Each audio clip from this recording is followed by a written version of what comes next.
ഇതൊരു തക്കാളിക്കാടാണ്. പലതരം തക്കാളികൾ ഇതിനകത്തുണ്ട്. പല കളറ്, പല വെറൈറ്റി, പല ഷേപ്പ്. പക്ഷെ എല്ലാത്തിൻ്റെയും വിലയും ഐഡൻറ്റിക്കലാണ്. അതുകൊണ്ട് നമുക്ക് ഏതാണ് ഏത് എന്ന് ഐഡൻറ്റിഫൈ ചെയ്യാൻ പറ്റാത്ത രീതിയിലാണ് ഈ തക്കാളിക്കാട് നിൽക്കുന്നത്. ഇതിൽ സാലഡ്സിന് യൂസ് ചെയ്യാൻ പറ്റുന്ന തക്കാളിയും കറികൾക്ക് യൂസ് ചെയ്യാൻ പറ്റുന്ന തക്കാളിയും എല്ലാം ഉണ്ട്.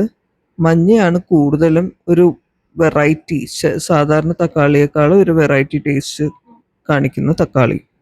ഈ തക്കാളി ഒരു കാട് പോലെയാണ് നിൽക്കണമെങ്കിലും ഇതിൽ നമ്മുടെ ഓർഗാനിക് ആയിട്ടുള്ള കീടനാശിനികൾ ഉപയോഗിക്കുന്നത് കാരണം കൊണ്ട് വലിയതായിട്ടുള്ള കീടങ്ങളുടെ അറ്റാക്ക് ഒന്നും ഇതിനകത്ത് കാണുന്നില്ല.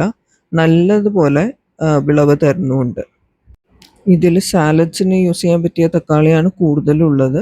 പുളിയുണ്ട്, പക്ഷെ അതേപോലെ ഒരു വെറൈറ്റി, ഒരു റിച്ച് തക്കാളി ടേസ്റ്റ് ഉണ്ട്. നമ്മൾ കടയിൽ നിന്ന് വാങ്ങിക്കുന്ന തക്കാളിയോ അതേപോലെയൊന്നുമല്ല. ഇതിൽ പ്രത്യേകം ഒരു ടേസ്റ്റാണ്. ഇതൊരു ബൾബ് പോലെ ഇരിക്കുന്ന ഒരു തക്കാളിയാണ്.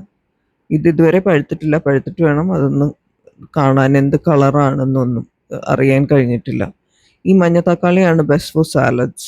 മഞ്ഞയുടെ ഏത് വെറൈറ്റിയും, റൗണ്ട് ആയാലും അത് അല്ലാതെ നീളൻ ടൈപ്പും മഞ്ഞയുണ്ട്. അത് രണ്ടും ഒരു വെറൈറ്റി ടേസ്റ്റ് ഓഫ് തക്കാളിയാണ്. ഈ തക്കാളി ചെടികളൊക്കെ നല്ല വെയിലുള്ളിടത്ത് നിൽക്കുന്നതും കൂടി കാരണമായിട്ടാണ് അത് അധികം കീടം ആക്രമണമില്ലാത്തത്. ആകെ എനിക്കിതിൽ കാണാൻ കഴിയുന്നത് ചിത്രകീടത്തിൻ്റെ മാത്രമേ ഉള്ളൂ. അത് വലിയതായിട്ട് എഫക്റ്റ് ഇപ്പോൾ തൽക്കാലം കാണുന്നില്ല. പക്ഷേ റെഗുലർലി കീടനാശിനികൾ യൂസ് ചെയ്യുന്നുണ്ട്. കീടനാശിനികളും സ്ലറിയും ഒക്കെ ഒഴിച്ചു കൊടുക്കുന്നുണ്ടെങ്കിലും ഞാൻ മറന്നത് മുട്ടത്തൊണ്ട് പൊടിച്ചതിൻ്റെ പ്രയോഗമാണ് കാൽഷ്യത്തിന് വേണ്ടിയുള്ളത്. അത് അധികം യൂസ് ചെയ്യാഞ്ഞത് കാരണം കൊണ്ട് ചില തക്കാളികളുടെ അടിയിലൊരു റൗണ്ട് ബ്ലാക്ക് പാട് കാണുന്നുണ്ട്. ഇതാണ് അതിൻ്റെ വിളവ് കിട്ടിയത്. ധാരാളം ഷേപ്പും ധാരാളം കളറും ഉള്ള തക്കാളി, കളർഫുള്ളായിട്ടുള്ള ഒരു വിളവെടുപ്പായിരുന്നു. ഇതാണ് ഞാൻ പറഞ്ഞ റോട്ടൻ അസുഖം.